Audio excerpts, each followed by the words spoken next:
What you cooking? Same thing I've been cooking the past 15 years with the hope of poisoning you. Ain't working so well. Not yet. I'll be honest, though. Tastes bad enough to kill a man. I never was much of a cook, but I did try to be a good wife. And you have been.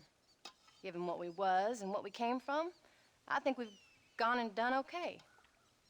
I look at Jack, I look at him, and I think we've been blessed. Maybe he can be something more. He's a good kid. He can be whatever he wants to be. He ain't gonna be no frontier gunslinger killing and running those gang, though. That way's over. Railroads and government and motor cars and everything gone and done away with all that. And he ain't gonna marry no orphaned working girl running with a bunch of hucksters, neither.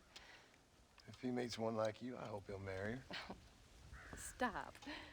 For an illiterate gunslinger, you sure know how to make a girl blush. God damn crows! John! You have got to go deal with them. They've broken into the silo again and are eating all the corn out from it. Of course, my angel. Wait, get out of there. All right, all right. Come on. Scat. Shh.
Finally.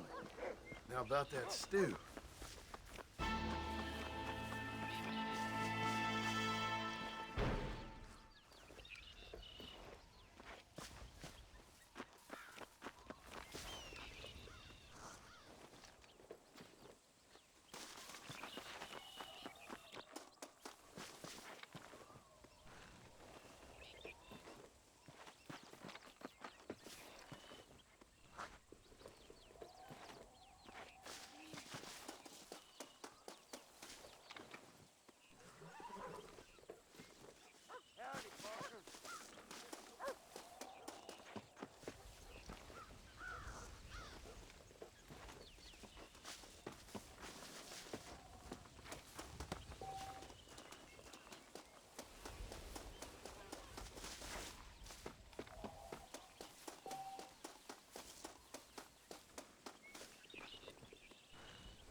John, we got a telegram from some lady friend of yours, a Bonnie something or other.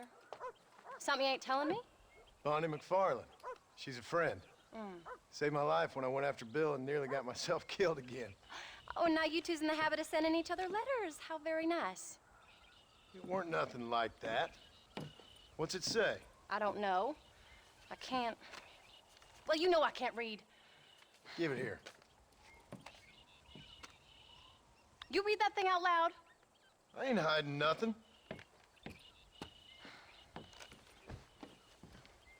Dear Mr. Marston, stop. Need corn sacks. Stop. Emergency. Stop. Weevils and moths ate entire county supply. Stop. Can you help? Not exactly the most romantic request now, is it? I guess not. She saved your life, you say? Yes, ma'am. Well, then you're gonna have to help her and her family out. We've got a plentiful supply of corn sacks over near the silo. About the one thing Uncle didn't manage to have stolen while we was gone. Okay. Hurry back, John. And John, what's she like? You know. A little bit like you, I guess. She's a woman in a man's world.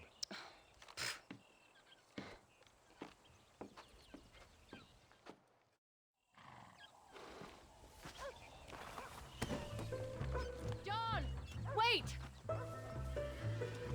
I changed my mind. I'm coming with you.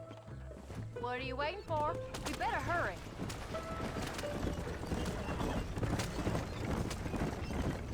I don't think I can let you go off again without me. Fair enough. I'm glad of the company. You only had to ask. Ask? I was waiting for you to ask me. I thought you'd want to keep an eye on the boy. Oh, while you were off cavorting with cowgirls in the next county? I don't think so, John Marston. You only just got home. That Jack has seen enough of me for a lifetime. So, is she married? This Bonnie McFarland?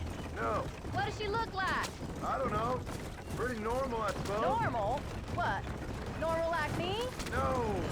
Normal as in 2 eyes, mouth, nose, that kind of normal.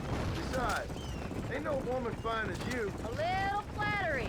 Now we're finally getting somewhere. If you find yourself in a hole, the first thing to do is stop digging. Another pearl of wisdom from John Marston. I sure do miss those. I never took you for the jealous type, Abigail. I ain't jealous so much as curious. You heard what she wrote. It's just some corn. She saved my life, and she was decent enough to me, so I owe her this much at least. How did she save your life anyway? She found me half dead on the side of the road and took me to the doctor. Most folks would have left me there. Half dead from what?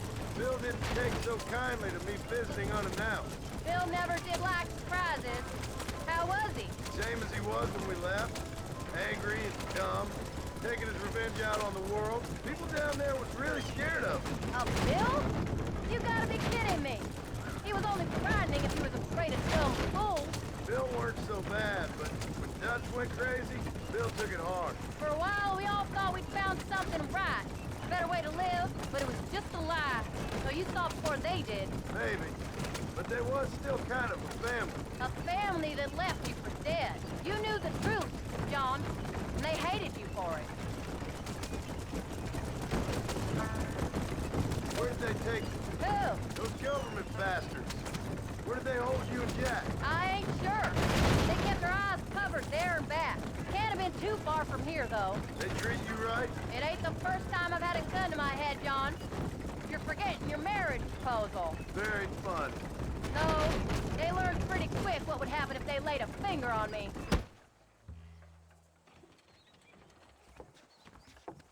You came. Thank you so much. We lost the entire harvest. Miss McFarland, I'd like you to meet my wife, Abigail. Oh, ain't you quite the gentleman all of a sudden? It's a pleasure to meet you, Mrs. Marston. Likewise. Thank you for saving my husband's life. And for teaching the miserable goat some manners, among other things. I didn't teach him anything. I know better than to try to change a man. You should meet my father. Oh, people can change, Miss McFarland. John and I have to believe that more than anybody. This is a decent first harvest for you, John. You should be proud. That's good land you got there. How are you feeling, Mrs. Marston? From what your husband told me, it must have been awful for you. I've been through worse, and I knew he'd be back before too long. He can't cook a meal to save his life. Abigail, in my darkest hours, when I was most homesick, just the thought of one of your rat meat stews kept me pushing forward. Well, about as amusing as a weeping saddle sore, ain't he, Miss McFarland? If you're gonna start yammering about women's work, John, I'd say you might be in the wrong company. I'd say so, too. I never felt so outnumbered.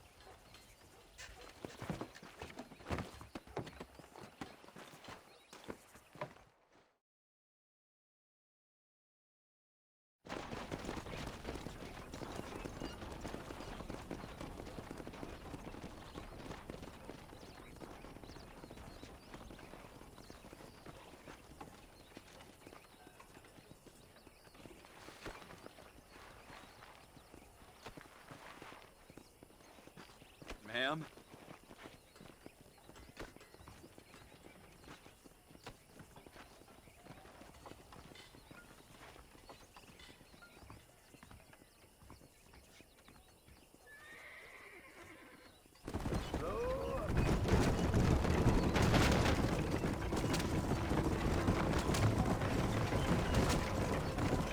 So that was the famous Bonnie. That was her, all right.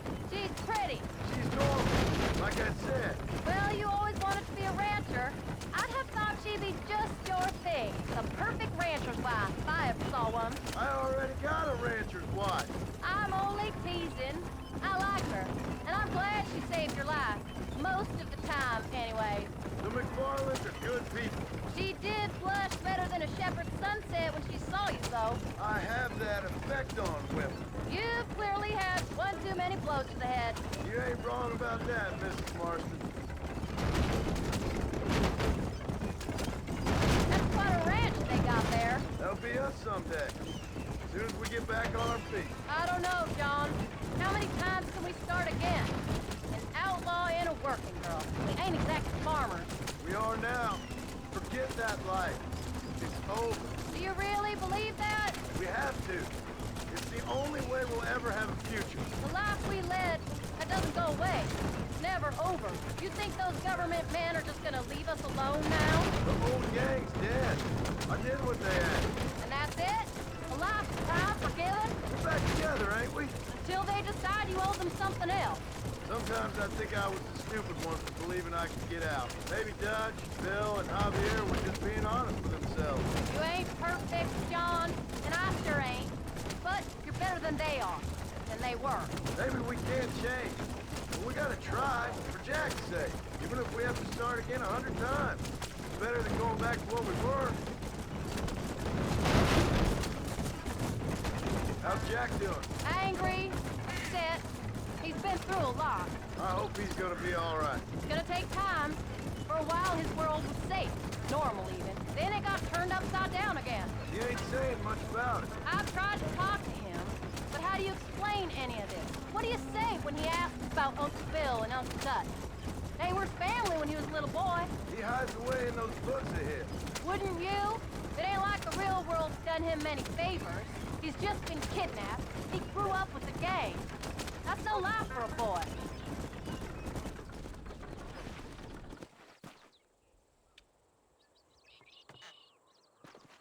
We did good today, John. I guess I better go fix us something to eat.